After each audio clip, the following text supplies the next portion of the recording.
अपने अपने माता पिताओं की जय। जयकारा शेरा वाली दा बोल सांचे दरबार की जय।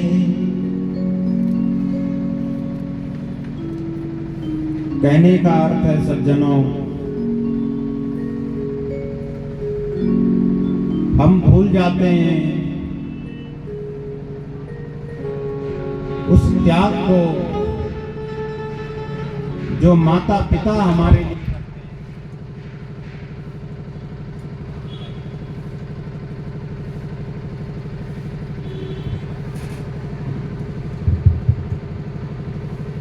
और बड़े होने पर हर पल हर क्षण में क्या करते हैं, थोड़ा भी वो कुछ कहें तो परेशान हो जाते हैं, लेकिन ये नहीं सोचते कि जब उस माता पिता ने हमारे लिए कष्ट सहा,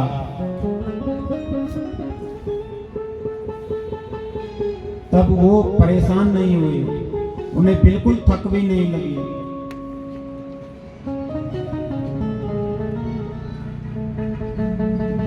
इसलिए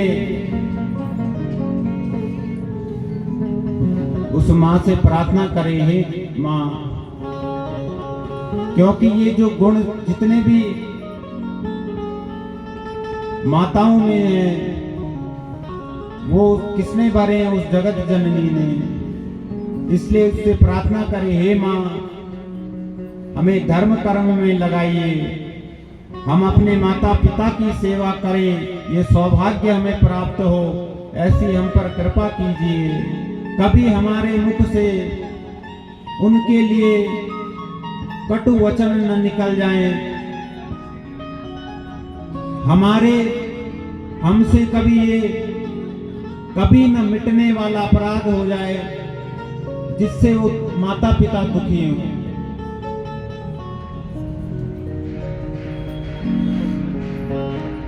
एक लड़के की, एक युवक की शादी हुई। ये एक छोटा सा प्रसंग है जो मैंने किसी से सुना था कि एक युवक का विवाह हुआ। शादी के बाद दोनों अलग रहने लगे। उस युवती ने कहा कि मैंने तुम्हारे लिए सब कुछ छोड़ा है, तुम भी मेरे लिए, मैंने अपने माता पिता सब कुछ त्याग दिया, तुम भी अपने माता पिता सबको त्याग दो।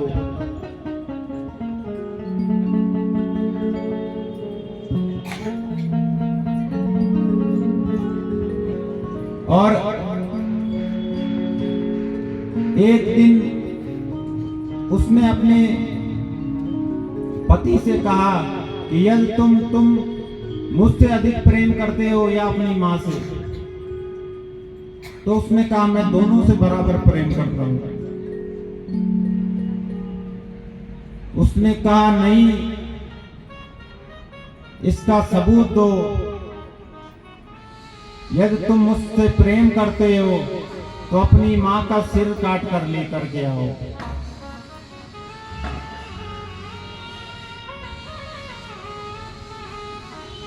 वो गया और अपनी माँ का सिर काट के लाया।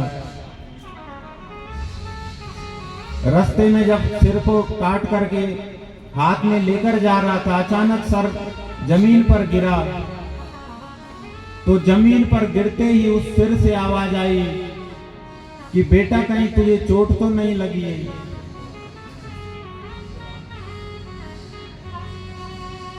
मैंने आपसे कहा था संसार में केवल एक ही करैक्टर है, एक ही चरित्र है ऐसा, जहां जल की शीतलता भी है और अग्नि की दाहकता भी है। जब वो अपने बेटे पर प्रेम लुटाती है तो जल की तरह शीतल हो जाया करती है, लेकिन जब उसके बेटों पर, उसकी संतान पर कोई कष्ट आ जाए तो वही माँ फिर क्या करती है, रौद्र रूप धारण कर लेती है।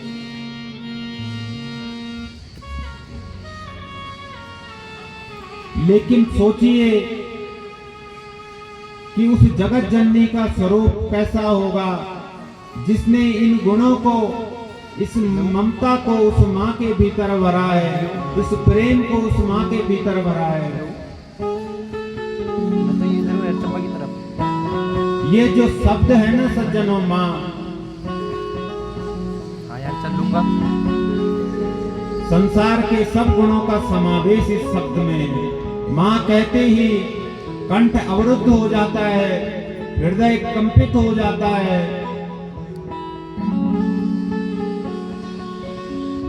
और जब गौ माता अपने बछड़े को चाट चाट कर, उसके मलमूत्र को चाट चाट कर उसे निर्मल बना देती है, जब एक बछड़े का जन्म होता है तो वो फिर प्रेम से माँ शब्द का उच्चारण करते हुए मानो उस माँ का धन्यवाद कर रहा हो। इस शब्द की उत्पत्ति कहां से हुई? गौ माता के मुख से। क्यों? क्योंकि उससे वात्सल्य छलकता है। वो उसके सारे पापों को मिटा देती है, सारे पापों को, जैसे गाय, जैसे गौ माता अपनी जीवा से उसको चाट चाट के पवित्र कर देती है। इसलिए सज्जनों, उस मां से प्रार्थना करें, हे मां,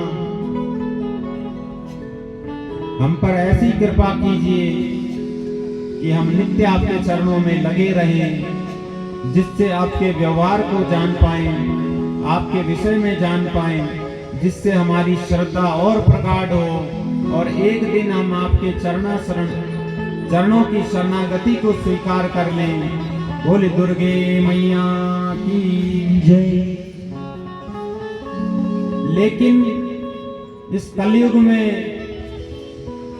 कलुषित वातावरण में, क्योंकि चारों तरफ जब पापमय माहौल हो, वातावरण जब पाप का हो, तो जो एक आध कोई सज्जन भी हो तो धीरे धीरे क्या होता है, वो भी पापी हो जाते हैं।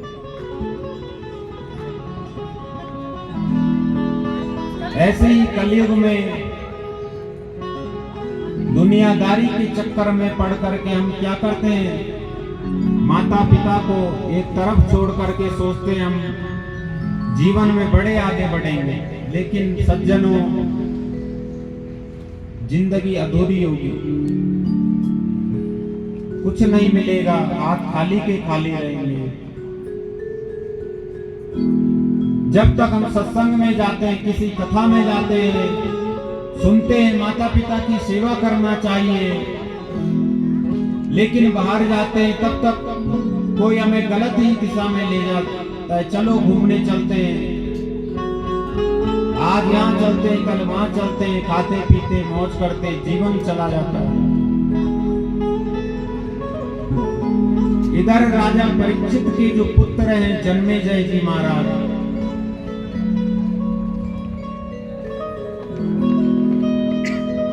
जैसे हम भटक जाते हैं ऐसे ये भी भटक गए। क्यों?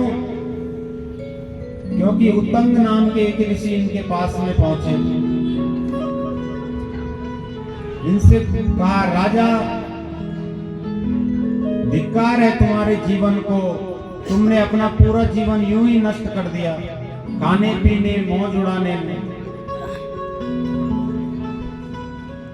राजा को बड़ा आश्चर्य हुआ, मुनिवर ऐसा कौन सा कार्य है जो मुझे करना चाहिए था और अभी तक नहीं किया।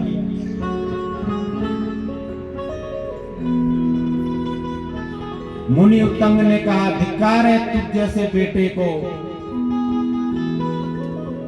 जिस तक्षक सर्प ने तेरे पिता को डसा था, जिसके सर्पदंश से तेरे पिता की मृत्यु हुई थी, वो आज भी घूम रहा है।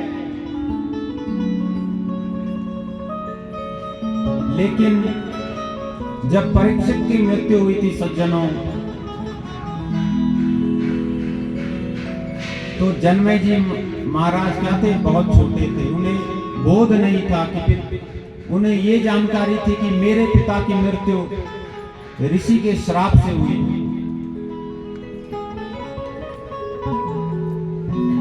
लेकिन उत्तंग ने प्रतिशोध लेने के लिए तक्षक सर्प से परीक्षित जी को भड़काने लगे।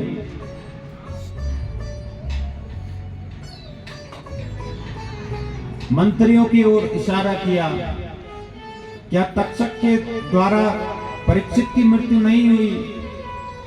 मंत्रियों ने सिर को नीचा कर लिया। जन्मेजय जी समझ गए ये सत्य बात है।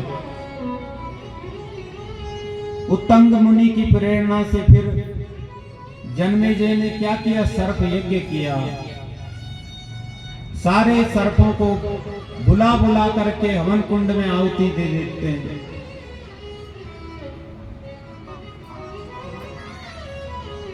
इंद्र का भी आह्वान किया, तक्षक का आह्वान किया। इंद्र तो स्वर्ग छोड़कर भाग गए, लेकिन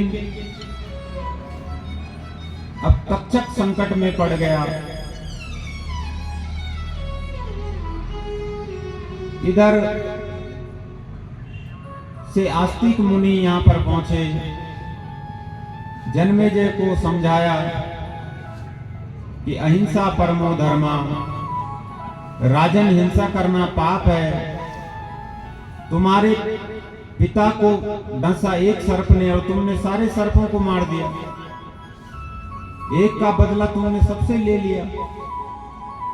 ये तो गलत बात है राजन। तुम्हारे पूर्वज धर्मज्ञ थे, उन्होंने ये सब कुछ धर्म से प्राप्त किया था, इसलिए ये गलत मार्ग है। आस्तिक मुनि ने खूब समझाया जन्मेजय को। अंत में आस्तिक मुनि के कहने पर राजा परीक्षित ने, राजा जन्मेजय ने इस यज्ञ को बंद कर दिया।